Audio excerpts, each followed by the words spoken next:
M4805 are now at takeoff. 1736. We're still on the runway. March 27th, 1977, two Boeing 747s collided on the runway of a small airport. It remains the deadliest disaster on the ground in the history of civil aviation. A few hours earlier, nothing suggested that this day would end in catastrophe, and the chain of events began far from Tenerife. It was born hundreds of kilometers away, in the departure lounge of Gran Canaria Airport, among suitcases and travel bags, among people who believed they were simply beginning another vacation day.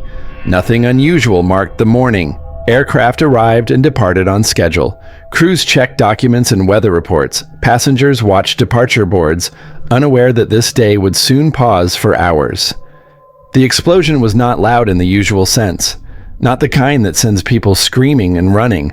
Rather, a sharp alien sound that briefly broke the airport's rhythm and made people freeze. At first, some didn't understand what had happened. People looked around, exchanged glances. For a few seconds, it seemed like some strange technical malfunction, a heavy object falling. Only moments later did it become clear the sound did not belong to an ordinary day. There was no panic, no screaming or stampede. Passengers rose from their seats, airport staff began acting quickly and methodically, and a peculiar tension filled the air. The kind that appears when danger is not yet clear, but instinct says that normal order has already been disrupted. Information came in fragments. There were reports of an explosive device, then of a possible second one. And it was this second message that became decisive. In aviation, uncertainty is often more dangerous than the event itself. The decision to close the airport was made quickly. Aircraft already approaching were diverted. Crews in the air were instructed to seek alternate airports. Those still at the gates remained there, and passengers slowly realized the delay might last much longer than expected. At that moment, the day stopped being ordinary. An airport that had operated like a precise machine only an hour earlier shifted into pause mode. And this pause became the first link in the chain that would later lead events to another island. Every aircraft unable to land in Gran Canaria became a problem to solve. They could not remain in the air indefinitely.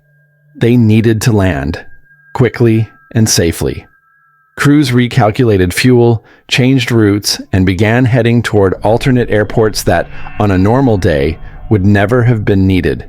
Aircraft diverted in waves, some to mainland Spain, others to nearby islands. The closest suitable airport was on the neighboring island, Los Rodeos Airport, Tenerife. The first aircraft arriving at Los Rodeos did so without difficulty. For controllers, this seemed like routine handling of diverted flights. It had happened before. Aircraft landed, cleared the runway, and awaited instructions. Nothing extraordinary, but more aircraft kept coming, one after another. Large airliners, rarely seen there in such numbers, began filling stands meant for much smaller traffic. Space that normally seemed plentiful quickly filled. Aircraft were parked closer together than usual, and some had to be placed where they normally never stood. Los Rodeos was a quiet airport. One runway. Very few taxiways.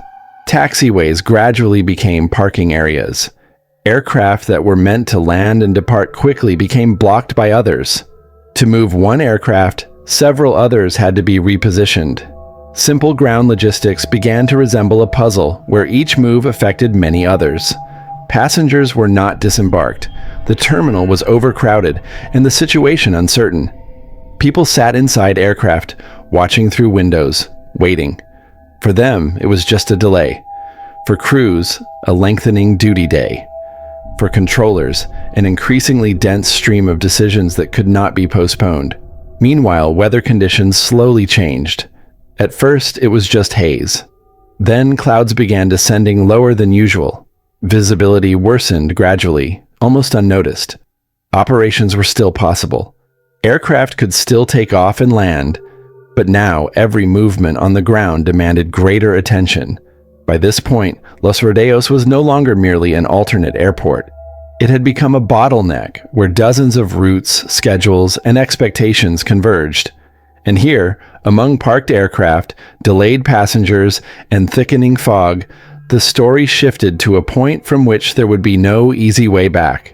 Among the aircraft trapped in this improvised congestion were two flights that originally had nothing in common except their destination. Both were Boeing 747s, the largest passenger aircraft of their time, symbols of reliability and technological progress. And both were stranded where they never planned to be. The first was KLM Flight 4805, a Boeing 747-206B, registration PH-BUF, built in 1971. At the time of the accident, the aircraft was about 6 years old, relatively new in aviation terms and technically sound. On board were 248 people, 234 passengers, and 14 crew members. It was a charter flight from Amsterdam to Gran Canaria. Tourists were heading towards sun and ocean, people who should already have been near beaches and hotels, but instead sat watching the day slowly disappear, in waiting. The captain was Jacob Van Zanten. Well known within the company, he was not only experienced, but also an instructor training other captains. His photograph appeared in company materials, and his authority in the cockpit carried weight. He had more than 11,000 flight hours, over 1,500 of them on the Boeing 747. Calm, confident, accustomed to making decisions and taking responsibility. The first officer, Klaus Meurs, was younger and less authoritative, but qualified and attentive. He had around 9,200 flight hours in total, about 95 on the Boeing 747. A flight engineer was also present, monitoring technical systems, another voice in the cockpit, though not the decisive one. The second aircraft belonged to Pan American World Airways, a Boeing 747-121, registration N736PA, built in 1970. Around 7 years old, still considered young and technically reliable. On board Pan Am Flight 1736 were 396 people, 380 passengers, and 16 crew. The flight had departed Los Angeles with a stop in New York, heading to Gran Canaria. It was a long journey, and fatigue was gradually accumulating among the crew, though everything still appeared normal. The captain, Victor Grubbs, had over 20,000 flight hours, around 560, on the Boeing 747, not a public figure or instructor, but known for calm attentiveness. First Officer Robert Bragg had around 10,800 flight hours, nearly 2,800 on the 747. Experienced and methodical, he treated procedures not as formality, but as essential tools. Though not in command, Bragg often clarified situations aloud, not from doubt, but from professional habit, especially important in poor visibility and heavy radio traffic. While aircraft stood on the ground and fog thickened, events seemed frozen. But waiting is never neutral. For some, it was merely delay. For others, it was approaching the point where choices would no longer be theirs. At some point, waiting ceased to be neutral. For the KLM crew, time became a limitation. Flight duty time in civil aviation is strictly regulated. Once limits are exceeded, the crew may no longer operate the flight. The aircraft would depart later, likely with another crew. In an overcrowded airport, this meant loss of control and hours of uncertainty. Delays were already significant, and the captain decided to refuel at Los Rodeos. Logically, it seemed reasonable. Fuel was needed anyway for the flight to Gran Canaria. Refueling now meant readiness to depart immediately once the destination reopened. It did not speed events directly, but reduced steps ahead. Refueling took time, and made the aircraft heavier. For a Boeing 747, that meant longer takeoff roll and less margin for correction. Everything remained within limits. Formally, no violations, but every additional ton reduced flexibility. While KLM refueled, Pan Am continued waiting behind, blocked by other aircraft. Their crew felt less pressure. It seemed like a manageable delay. They monitored radio traffic as ground movement became denser. Fog thickened. Visibility worsened gradually. KLM crew duty time kept running. Each factor individually remained acceptable. No one panicked. No one violated procedures. Refueling was not a mistake. It was an attempt to maintain control. Once refueling finished, KLM moved first toward departure. Pan Am waited behind. From this moment, events began accelerating. By now, fog fully covered the airport. Visibility on the runway dropped to a few hundred meters or less. Aircraft could not see one another. Crews relied on words rather than sight. Los Rodeos lacked ground radar. Controllers could not see aircraft positions on screens. Ground control relied entirely on crew reports and memory. In clear weather, this worked. In fog, words became the only reference. Movement began blindly. KLM taxied onto the runway to backtrack and position for departure. Pan Am was still ahead, searching for a taxiway exit in poor visibility. They knew about each other only through radio. The exchange followed. KLM 4805, we are now at takeoff. KLM reports they are in position and ready for departure. This is not a request for takeoff clearance. Tower, you are cleared to the Papa Beacon. Climb to and maintain flight level 90, right turn after takeoff. The controller gives instructions for the route after departure, but takeoff clearance itself is never issued. Roger, KLM 4805, cleared to the Papa Beacon. Flight level 90, right turn after takeoff. KLM reads back the route. At the same moment, another transmission begins. Pan Am 1736, we're still taxiing down the runway. The transmissions overlap. Part of the message is lost in interference. Tower, okay, stand by for takeoff, I will call you. This message was addressed to Pan Am, but the KLM crew did not clearly understand who it was meant for. Inside the KLM cockpit, the first officer asked quietly, "Is he not clear then, the Pan Am?" It was not a protest, just a cautious question. The captain replied, "Oh yes, let's go." The takeoff roll began, and only then Pan Am realized the danger. Pan Am 1736, we're still on the runway. The message came too late. The controller still could not see the runway. From this point, words no longer controlled events. Everyone acted logically, but each within a different understanding of reality. Distance now closed on the runway, not in the radio. KLM's cockpit attention is focused on the instruments. Speed continues to build. The engines are at takeoff power. Ahead of them, the Pan Am crew is still searching for an exit in the fog. Distances lose their sense of scale. The runway feels endless. Then, through the fog, lights begin to appear, at first faint, then suddenly too bright, and closing far too fast. The Pan Am crew reacts first, attempting to turn off the runway, instinct taking over where procedure no longer helps. The KLM crew realizes what is happening almost at the same moment, but by now, speed and mass leave little room to react. The captain pulls back early, trying to lift off before the calculated point. The nose rises. The tail strikes the runway. There isn't enough altitude.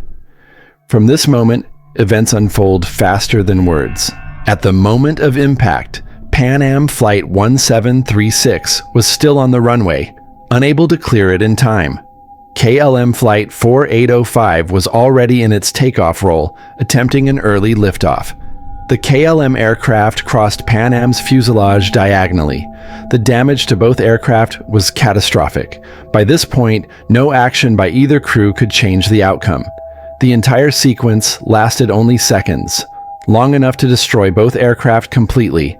The first person to realize that something had gone terribly wrong was the controller. Tower, KLM 4805, Tower, Pan Am 1736. There was no reply. The fog revealed nothing. The alarm was raised. Fire crews, ambulances, and airport personnel rushed toward the runway, still unaware of the scale of the disaster. The fog hid most of the scene, revealing only fragments. Fire, debris, and survivors trying to escape. Help arrived as quickly as possible, but within minutes it became clear that the small airport was overwhelmed. The work continued, without pause, without knowing the final toll. The numbers would come later. 248 people were on board KLM Flight 4805. None survived. 396 people were on board Pan Am Flight 1736. 61 survived. The total number of fatalities was 583. All survivors were from the Pan Am aircraft. Sections of the fuselage remained intact long enough for some passengers and crew to escape. On board the KLM aircraft, no such opportunity existed. Survival depended entirely on where people were seated and the conditions surrounding them after impact. Not choice, not error. Position. The collision occurred on the ground. The flight itself had not yet begun. At this point, the story becomes numbers and facts, recorded later in official reports. The investigation did not identify a single mistake.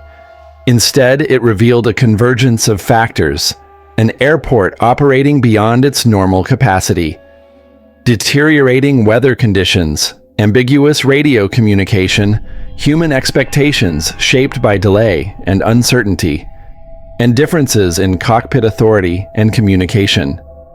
In the years that followed, aviation changed. Radio phraseology became standardized, confirmation procedures became stricter. Cockpit communication culture evolved. On that day, it was not one mistake that led to disaster, but several limitations occurring at the same time, and together, they were enough.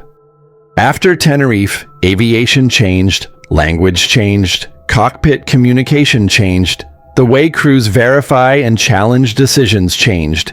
These changes have since saved thousands of lives, but they came at a cost because on that day, 583 people did not return home. And that is why this story continues to be told.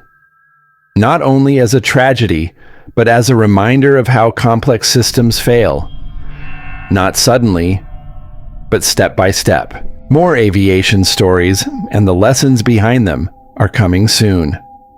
Subscribe to follow the stories that continue to make flying safer.